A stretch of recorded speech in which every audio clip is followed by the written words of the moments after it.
All right, everybody. We are going to go ahead and get started here with Jon Rahm here at the 2023 Tour Championship. Jon, this is your 7th consecutive appearance at the Tour Championship, tied for the longest active streak. So just some opening comments on being back here, being back at this golf course, and chasing first FedEx Cup. It's always great. It's always great to be back. It means that you've had a really good year. You know, it's a very select group of people that get to enjoy playing this golf course.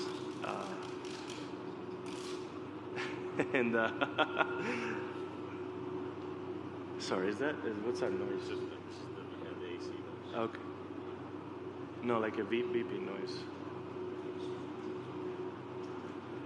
You sure it's okay? Yeah. Okay. It's, you know, to me, it's one of the favorite tournaments that we play all year. It's a great quality golf course. It's always in great shape. Even the years we've had quite a bit of rain, so looking forward to it. Looking forward to hopefully winning my first FedEx Cup. I've been close in the past, and I've played good here. So looking forward to the week. And then just specifically this golf course, you've had a lot of experience here and a lot of rounds. I guess what makes this a course that's worthy of the playoff finale here? I like it because it's very difficult to assert a dominance, right? Like Rory's played good here, obviously, but you can't shy away, right? You can't be missing shots and somehow maneuver around this golf course. Like you eventually have to play good golf and put the ball in the fairway to give yourself a chance to attack those pins, right? And those greens, some of them have a lot of slope to it. They're tricky. So even though you can score out here, you need to be the better player. You need to be the better player for the week and show it. That's why I think is very fitting for this tournament. Perfect. All right, folks, we'll go and open up to questions. If you have a question, just raise your hand, and we will get a microphone over to you. Start right here with Dylan. The mic right here. The mic.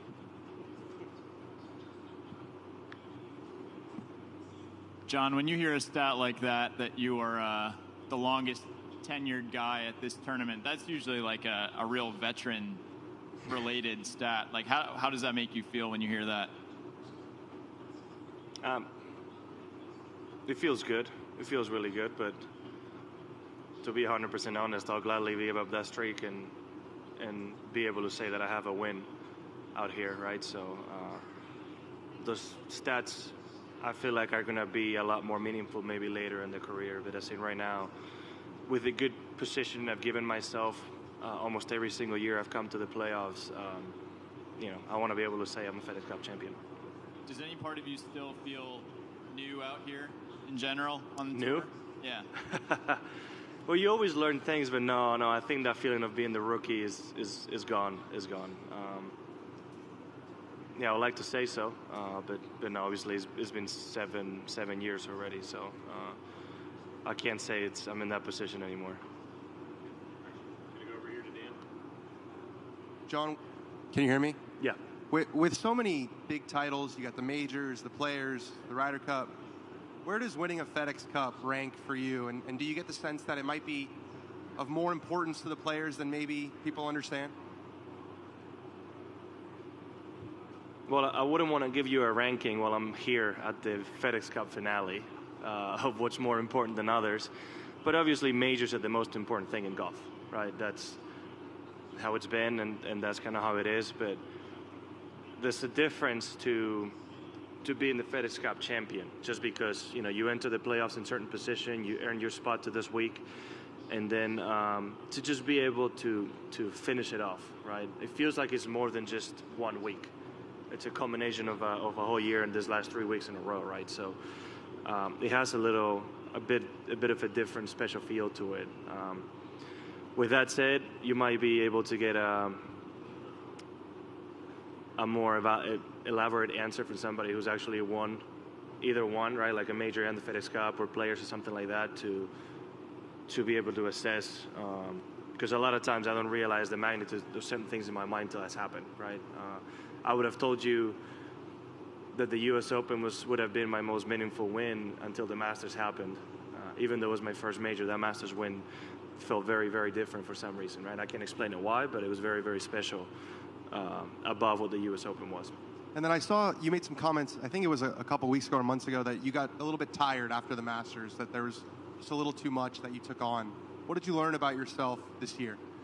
Well, it was first time for me being in contention for so many weeks in a row, and being in contention every time, it's a little bit more taxing, right? Like it's, especially Sundays, if you're on the lead or close to the lead mentally, right? You think you're always putting the same output, but the pressure is a little bit different, right? So just, leading up to the Masters and what that week was, I mean, with the delays and the weekend I had to play, it's a little bit tired.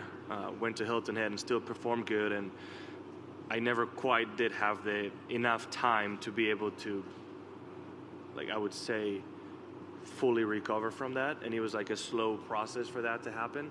But that is, that's the beauty of golf, right? There's always the following week, and it's a good thing that happened. I learned a lot about myself, and hopefully for the next time, I'll be better prepared to handle it. John, we're just going to go right over here to Chris. Yes, sir.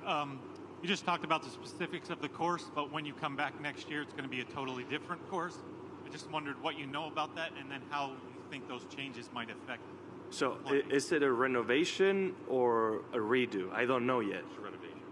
So, are they just redoing reshaping the bunkers, or actually redesigning golf course, like holes at all? Like, I really have no idea. So, if it was up to me, there's not much that this golf course needs changing.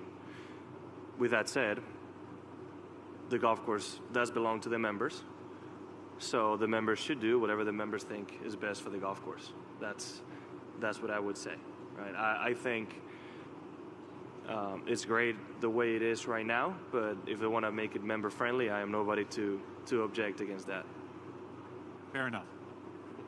Yes, Steve, go. Steve, you have one right here? Yeah. No, It's fine. sorry. That's okay. We'll get to everybody. I'll try to make this worth the trouble there. Those of us out on the one side of the ropes can look at Rory, someone of his stature, and how he hits it so far, and am amazed, frankly. I don't know how people a little closer to the situation look at how far he can hit the ball. I mean, at this point, maybe the first few times you're impressed. At this point, it's just the norm. He's going to step up there and hit it past you. So, I mean, I think it's more of a surprise when maybe it looks like he hits a good one and we get close to him. Right? But I mean, there's no ego involved in that, right? Like, I'm 100% confident he can hit it harder than me if he needs to. So I don't like, at this point, it's not a surprise, no. Okay. All right, we're going to pop back over here, John. Hi, John. Just a question about the Sunday at the BMW with Victor shooting at 61. Can I just have your thoughts about that achievement, and who do you think is going into the Tour Championship as the biggest favorite? I mean, it's an incredible round of golf. If you told me that Scotty was going to shoot 5 under on Sunday, I would have said there's no chance that doesn't win, right? I would have not expected somebody to come out and shoot 9 under with, what did he shoot? Was it 7 under on the back 9? Or the front 9? I don't know. He went off. Yeah, I just, I have a lot of respect for that round of golf. He broke the course record that had broken twice on that week, and to do it to win a golf tournament, it's impressive, right? Now, that a 61 there on that golf course, it's an extremely good round of golf. There's not much margin of error to miss off the tee, and to keep hitting fairway after fairway and keep hitting those shots close to the greens. And where those pin positions were, it's very hard to give yourself an easy putt, right? Those pins down the stretch, they were all on certain slopes, and to make the putts when he needed to, that was an impressive round of golf. He's a hell of a player, and he showed it. Okay, just going to go right here. John, off of what happened with Max this past weekend, have you had a gambling-related interaction with a fan, and then about what happened? I don't know what happened. Oh, okay, I'm sorry. Well, there was a fan who was trying to get into Max's head and talk during one of his putts, and said he had a bet on him missing the putt. Max made the putt, but obviously it was a concern that the fan is trying to impact the game. So my question is, have you had an incident like that with a fan, and do you have concerns about that going forward? I feel like we hear it every single round. That happens way more often than you guys may hear. I mean, it's very, very present. In golf, spectators are very close, and even if they're not directly talking to you, they're close enough to, if they say to your buddy, I bet you $10 is going to miss it, you hear it. So it happens more often than you think, yeah. I mean, but not only that, on the tee and down the fairway, I mean, luckily, golf fans are pretty good for the most part, and you're hearing the positive, right? Like, I got $20, you make birdie here, things like that, but it's more often than you think. Is that something it's not caught on TV, maybe, yeah, but it's something that happens, yeah. Is that something that you think the tour ought to step in and take control over, or is it just part of the cost of being that close? You know, in a game like this where you're allowed to have your favorites, but it's not a team aspect, right? It's not a home team against a visiting team. I think the tour maybe should look into it, because you don't want it to get out of hand, right? It's very easy, very, very easy in golf if you want to affect somebody, right? You're so close, you can yell at the wrong time, and it's very easy for that to happen. So I think they could look into it, but at the same time, it would be extremely difficult for the tour to somehow control the 50,000 people scattered around the golf course, right? So it's a complicated subject. You don't want it to get out of control, but you also want to have the fans to have the experience they want to have. So, okay, just do a couple more here with Bob. Jon, this is year 5 of the staggered strokes format at the Tour Championship. Having done both, do you have a preference? Are you good with this, the way that we're doing it now, and or did you like the old way better? I think the last few years I've spoken about this format. It's easier to understand.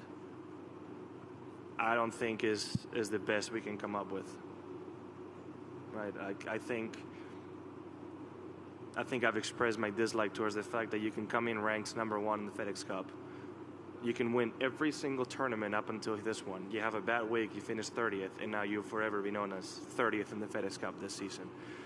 I don't think that's very fair. I did like the old format where if you came in as number 1, you really rarely ever fell out of top 3, right? I thought that was a little bit better. And I know the people are good with numbers and statistics and all those that and probability.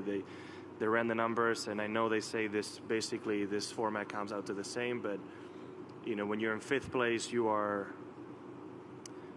5 under, so you're 5 shots from the lead, but you're also 5 shots from 30th place. So that to me just doesn't make much sense, right? So I think they could come, if you come in 30th place, it's a much better chance now of actually finishing in the top 5 than you had before. Before you had to win. You don't have to win, right? So I don't think it's the best, but it is the easiest to understand, right? So if you ask me, I think we can come up with something better. The other thing I do think is you can come in on the 18th hole with a 5-shot lead, right? You play it easy. Let's say you make a bogey, and you risk losing world ranking points, but you're winning the FedEx Cup, right? It's a little odd that you get awarded world ranking points for a tournament you may not win or you may not celebrate at the end. In my case, I like the previous format a little bit better than this one.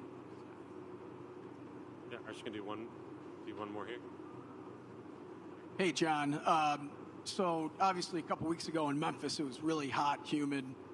It's going to be very similar this week. So what have you learned from playing through that heat and humidity in Memphis, and what are you going to try and focus on, try to battle through that this week? You just got to deal with it. I mean, there's no way to hide around it. Even though there's a couple of trees and there might be a shade, it really doesn't make that much of a difference, right? So especially with 2 zones, this is not the time to wait. So just hydrate. That's all I can say. I mean, you got to make sure you're hydrated and keep on going. Not necessarily for the first day, but making sure Sunday you have the energy and your body has what it needs to be able to perform. There's no trick really I could tell you. Actually, one more right Hey, here. Jon, you talked earlier about winning the Masters and etching your name in that history. If you looked at 2023 as a whole and you finish it this week by winning, how special and significant would that cap off 2023 as a whole for you? Oh, it would be incredible. It would be really, really. It's already been a great year, right? And to cap it off, winning the FedEx Cup would be absolutely incredible. it would be something that very few players have done, right? Win multiple tournaments, a major, and the FedEx Cup. So I'm hoping I can be the one that can etch his name next to that.